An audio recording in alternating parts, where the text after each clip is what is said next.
All right, we're on a roll with relationship stuff. This is my second video.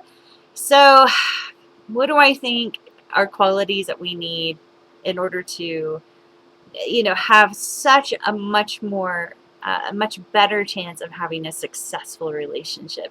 I think this is I can't even express as I said in my last video. I had a series of friends who are going through some rough patches or not making the wisest decisions in their relationships, or things like that. And what just kills me is when it's like we spend more time deciding on a college than we do on a relationship and whether we should be with a person or not. I mean, because and that's just so damn dangerous. I mean, aren't we trying to break the cycles of our families? I mean, aren't we trying to make sure that our kids don't end up in a shitty situation like we were? I mean, I think that then it really, and I think that that comes with us having a little humility and going, hey, I wasn't set up to have a successful relationship. I have to actively work on this. So anyway, this is where I'm going to get into a few more things that I think are really important for knowing that you are actually ready for a relationship. So, all right, I know what kind of relationship I want. I think this is absolutely huge. And the reason why is because remember the way we grew up being taught to not know really what we want, but we knew very clearly what our mothers wanted. Remember, that's why we existed, was to be what she wanted us to be. So the fact that we have that muscle in us, that not just self-awareness, but but desiring or knowing what we want and who we are, that's a muscle that we have to actually make sure we've built up. It doesn't come naturally. It doesn't come normally, So I know for me, I can be kind of all over the planet on this, of like, well, do I want kids? Do I not want kids? Do I want a career? Do I not want a career? And I do tend to be a much more open-minded person, so I tend to be a bit more, circumstantial, like, well, if I'm with a man who makes me want to have kids, then I'll have kids. If I'm with a man who doesn't make me want to have kids with him, I'm cool with that. Like, I'm open, like I've had to really work through that and go, am I really, and I do have to say that I do think I am, but I do know myself enough now to know that, like, when I don't feel that way, I'm gonna be able to recognize that and voice it. So, all right. Um, this I think is actually more important actually than the first one. I know what I want to feel in a relationship. That is huge. I think for many of us, we learned to shut down, to numb out, to avoid, to do whatever it took to not really feel in our relationship with our parents. And so I think that then in a relationship with someone, we struggle. Like it's taken me a long time to figure out that when I don't feel good in a relationship, and to voice that, and to know when I do feel good in a relationship. Like, I've got one girlfriend who I just feel alive when I'm with her. I feel at home. I feel loved. I feel completely at ease. And excuse me, my hair and my bangs is just driving me nuts here. And I feel great when I'm with her. I feel like my better self.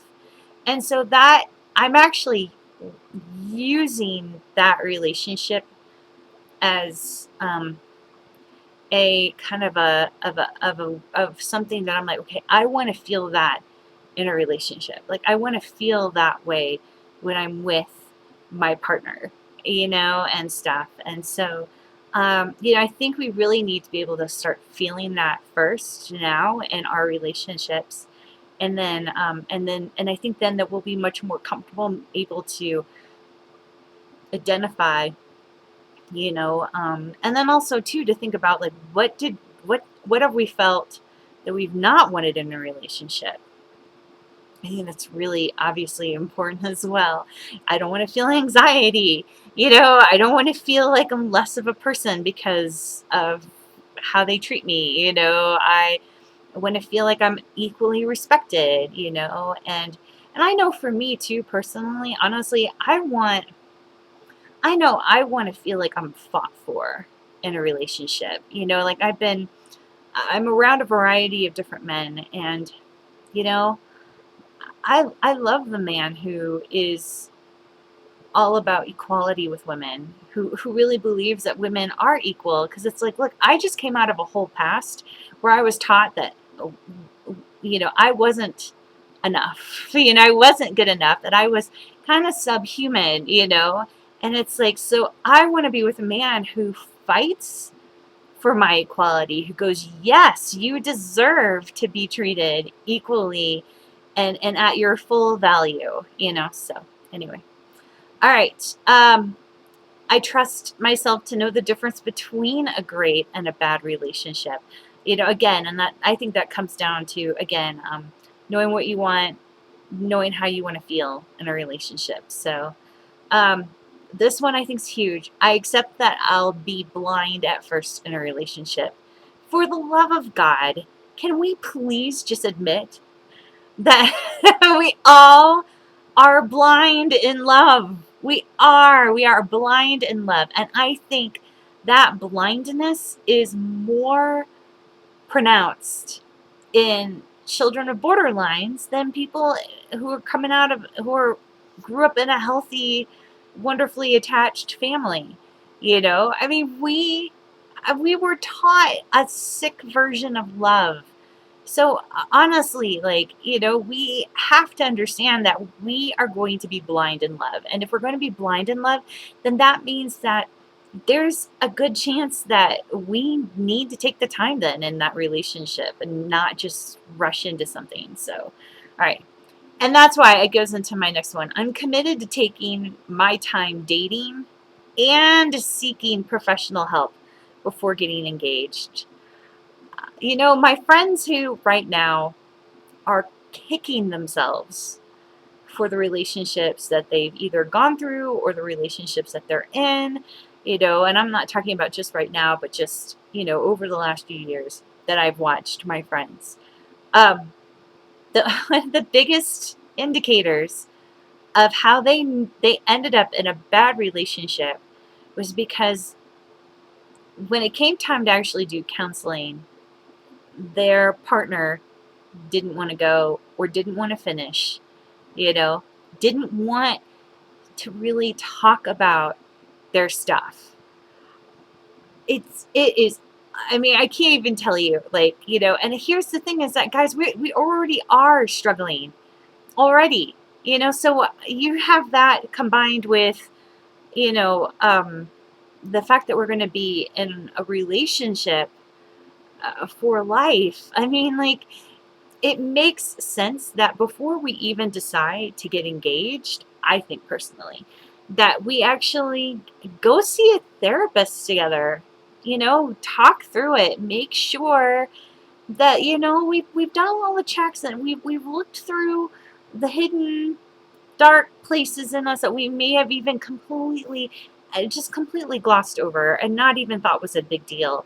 But it is going to be a big deal. I know from my friends who have done marriage counseling, and I said this in a video before, is that family of orientation is one of the biggest indicators of a successful relationship or not, because we innately, subconsciously, we will bring out some of that stuff. That is just it. I know, even though I have done a ton of work on my own, I know that there are things in me that still haven't come out yet for me to heal, because they can't come out until I am in a relationship. And so before I decide that I want to get engaged, I want to make sure that I've really actually got all of that stuff out in the light, before I've actually and really, worked through the healing of it or dealt with it. I mean, that's the whole point of dating and the whole point of being in an exclusive relationship before you get engaged, because bottom line is we know once you get engaged, like your brain shuts off, I mean, you're in the midst of love and the pre-honeymoon jitters and elation and all that stuff, and it's like, who's got time to be thinking about whether or not this person should be the one or not, when I gotta be coming up with the date, coming up with the flowers, and coming up with all the details about the event. So all I can say is I can't stress this enough, but that's why I think we have to take time, because I think we have to acknowledge and honor the fact that we have to work through our stuff and make sure that the person that we really are marrying or really are giving our lives to is someone who's really going to be an actual great relationship for us, not now, but in 5 to 7 years from now. So, all right, on to part 3.